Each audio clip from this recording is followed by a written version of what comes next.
Programming logic. Sa nga ba ang programming logic? So, programming logic is the backbone of most of the gadget we use today. Over the last several decades, programming and programming language have evolved a lot. Some may call this change a life-changing evolution. Gingon diri kay ang programming daw mao na ang backbone o pundasyon sa kadaghanan sa mga gadgets nga ginagamit nato karon sa niaging mga dekada. Ang programming og mga programming language kay daghan na kaayo og kausban og kalambuan. Ang uban tawgon ni nila nga usa ka life-changing nga evolution o dakong kausaban sa teknolohiya. So ang una sa statement kay ang programming mas lisod og magastos sa oras. Ang mga wika nga gigamit sa mga programming kay medyo bugat og mas duol sa hardware.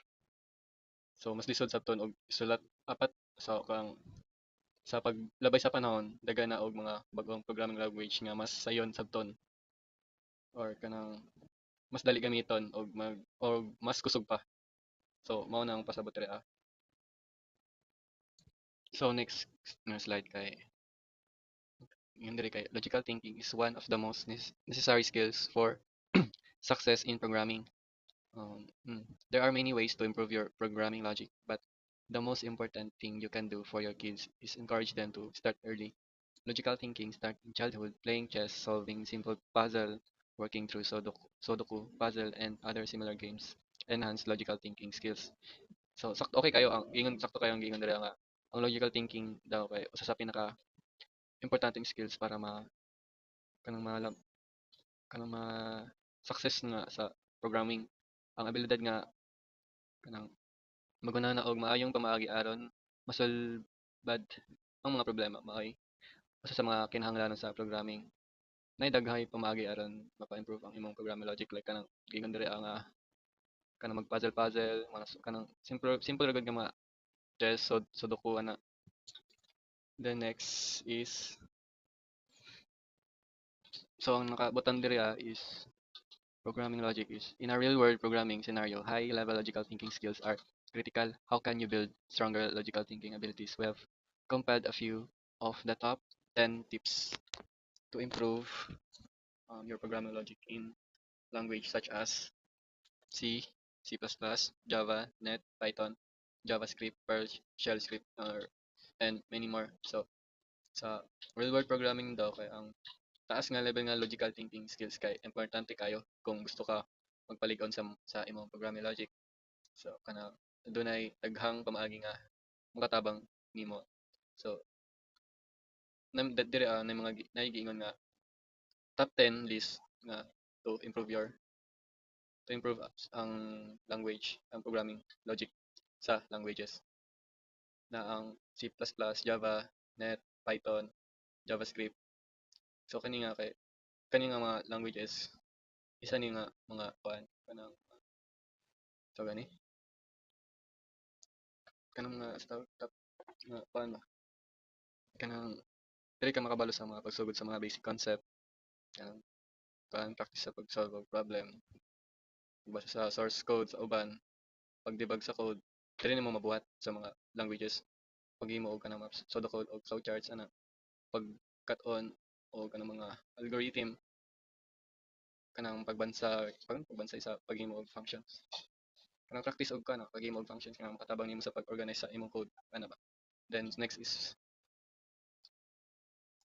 kana programming logic isa ni siya read about data structures and algorithms will boost your logic and reasoning skills considerably.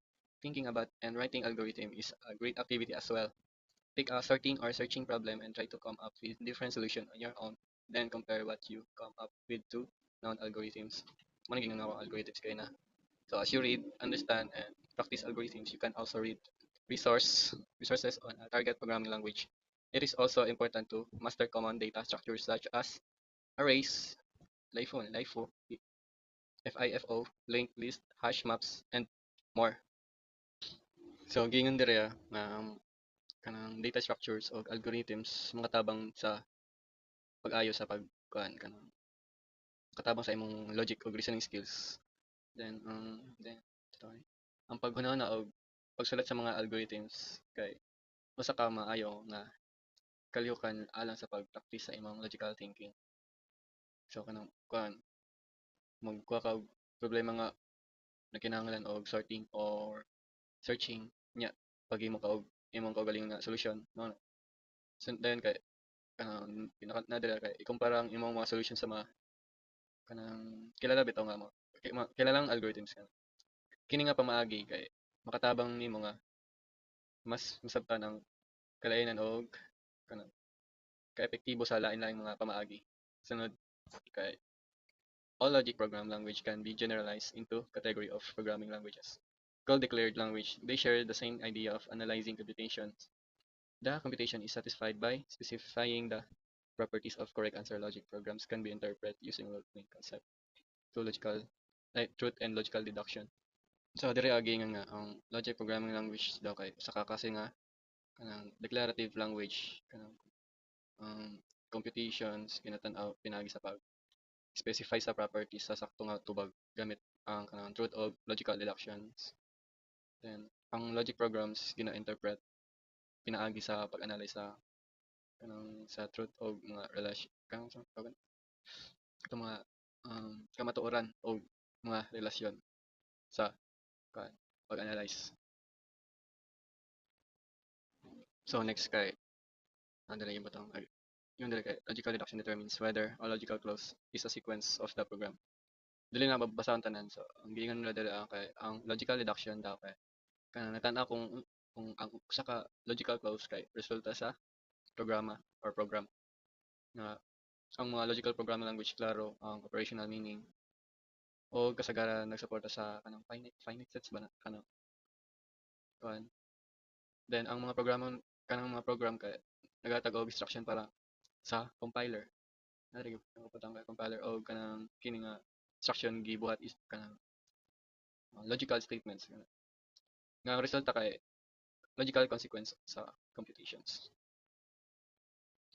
Sunod kay ang three main or kanang using logical language and any other declarative language offers three main advantages. Ganito advantages. Dili na ako siya basahon. Buot pasabot jud ani tanan nga advantages niya kay kanang mas dali nga ma-solve ang kanang mga problem bitaw. Like ang maayo nga programming language logic kay kanang okay. Ang programming logic man gud kay makatabang jud sa pag-organize o pag-structure sa mga problema. Kanang kinahanglan gyud kuan jud kanang mas nindot jud kung na kay programming logic. So then sunod kay mas efficient sa mga code. Mas taas nga accuracy and scalability kanang pag-debugging, pagsabot sa mga kuan sa mga complex systems.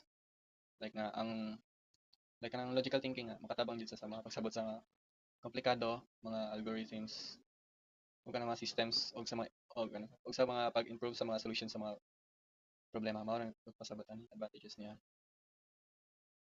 Then sunod, improve your programming logic. Logic in programming is a fundamental key to be good developer. Maybe depending on your job place you are going to use more algorithms. Not if you are web or designer, probably you are not going to deal with complex algorithms. But if you are in front end developer, maybe a little more, and if you are back end developer, much more. So ang giingon diri kay kanang programming logic in programming like, kanang kinahanglan jud siya para may mo kag maayo nga developer. Depende sa imong depende pud sa imong trabaho daw. May mga mas daghan kang gamiton nga mga algorithm o dili. Kung web developer daw ka or designer, dili kayo ka magatubang og komplikado nga mga algorithm na dire. Then ingon po dire kay kung front end developer daw ka, like gamay mong like lohika sa kanang mga logic pa sa algorithm nga imong magamit. Kung back end developer ka, mas daghan gyud og mas komplikado kay kanang mga algorithm na ang imong mga gamiton.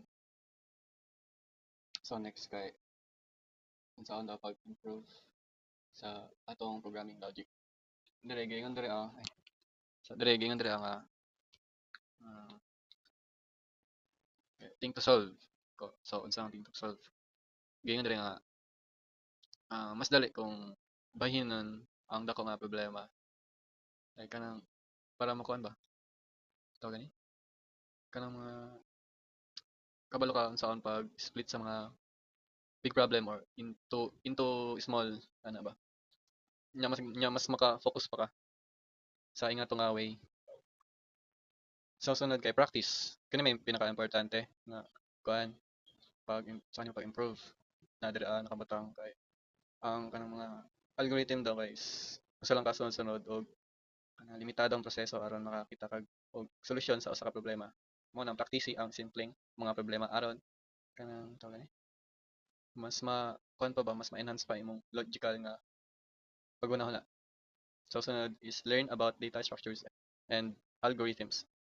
Diri nakabutang kay ang kuan daw ang pagsabot pasabot ani nga kuan kanang pagsabot sa mga structure na makatabang nimo sa mas maayong plano og efficient nga software.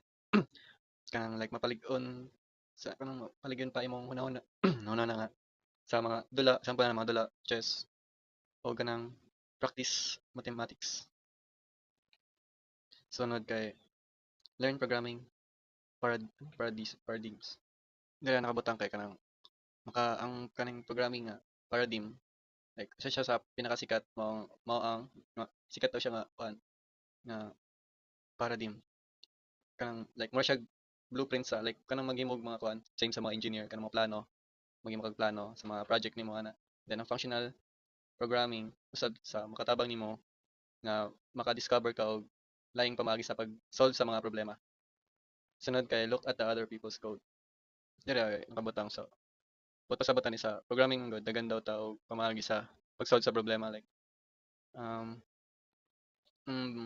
mobase ta sa ubang tao na nakabalo na sa imong problema sa mas ay kanang mas kabalo siya ba nga sa ipasimple o mas optimal nga paagi. Ang pagtan-aw sa mga solusyon sa uban importante aron maka una-una patag kuan wide daw sa para sa mga programmer. Dili nakabutang pwede pwede nimo tan-awon nga ang GitHub para sa daghang mga nindot nga proyekto. Makabutang dira. So next is summary naron dira tanan.